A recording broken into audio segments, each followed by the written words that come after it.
Throughout its history, mankind has wondered if there is life after death. Over time, interest in the afterlife not only did not subside, but also strengthened.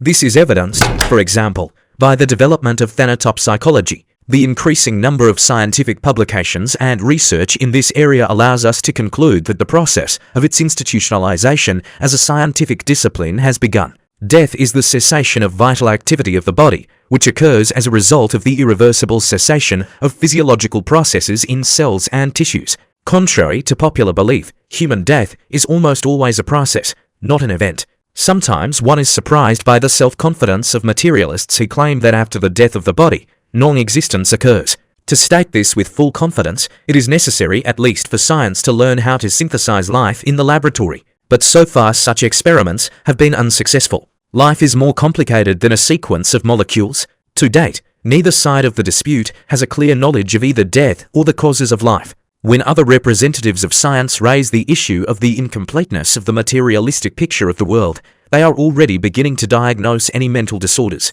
And this is understandable. If you can't refute it, declare it crazy. And what about the fact that 96% of matter in space is not detected by modern devices?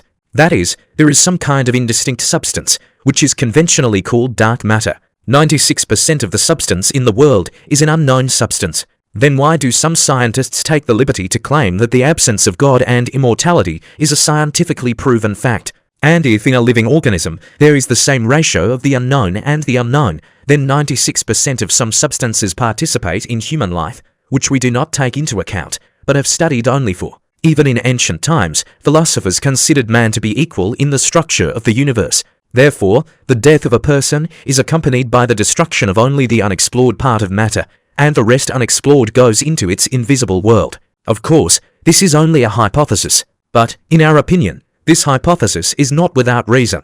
In this regard, it is clear why even a primitive form of life has not yet been created from components known to science. That is why it cannot be argued that after the death of the body comes the very non-existence coveted by vulgar materialists. This statement has exactly the same objective grounds as the belief in the immortality of the soul. Materialists believe that the soul is a product of brain activity, just as digestion is a product of the gastrointestinal tract.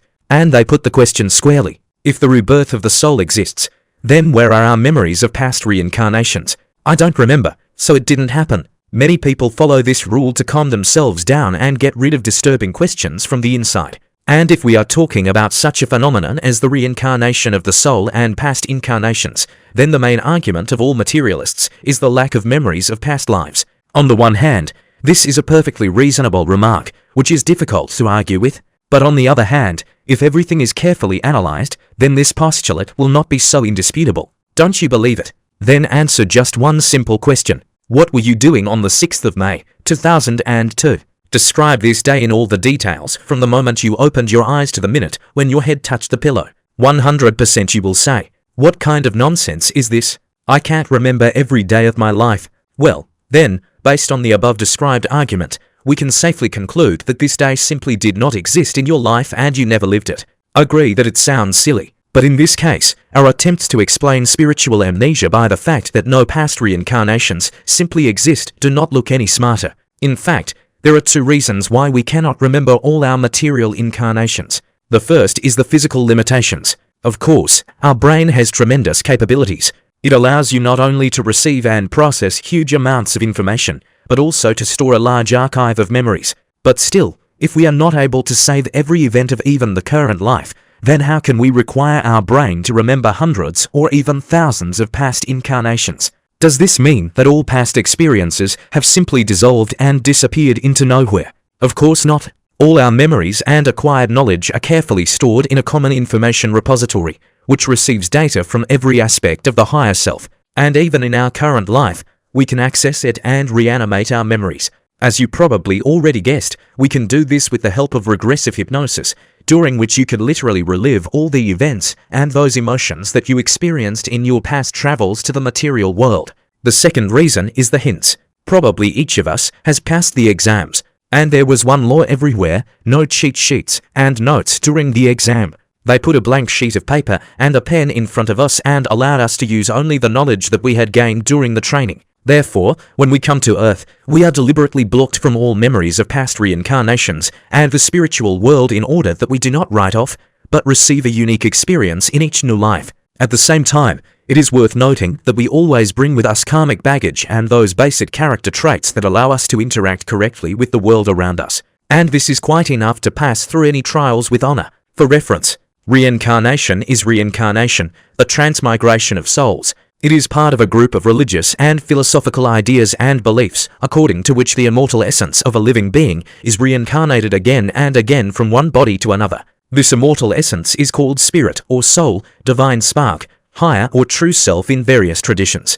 In each life, a new personality of an individual develops in the physical world, but at the same time a certain part of the individual's I remains unchanged, passing from body to body in a series of reincarnations. A number of traditions claim that a series of reincarnations has some purpose and the soul undergoes evolution in it. The idea of the transmigration of souls is inherent not only in a number of religious systems, but also occurs in isolation from some religious system. For example, in a personal worldview, the belief in the transmigration of souls is an ancient phenomenon. The earliest form of representation is associated with totemism. Among some peoples, Eskimos, North American Indians, Jews, it is believed that the soul of the grandfather or another representative of the same ancestral group enters the child. The doctrine of reincarnation is a central position in Hinduism, Buddhism, Jainism and Sikhism. The idea of transmigration of souls was accepted by such ancient Greek philosophers as Pythagoras, Socrates and Plato. Belief in reincarnation is inherent in some modern pagan traditions. From the point of view of modern science, there is not yet a single reliable scientific confirmation of the existence of the phenomenon of reincarnation. But is there any evidence of life after death? At the beginning of the 20th century, the physician Duncan McDougall tried to prove the existence of the soul by weighing dying people. He hypothesized that the soul has a physical weight and tried to measure the mass that a person loses when the soul leaves the body. As a result of the experiment, it turned out that one of the 6 subjects lost 3/4 of an ounce, 21.3 grams. McDougall considered this proof of the existence of a soul. However, his experiment was quickly recognized as unscientific due to the small sample size, as well as the fact that only one of the 6 subjects matched the hypothesis. But despite this, the legend that the soul weighs 21 grams continues to live.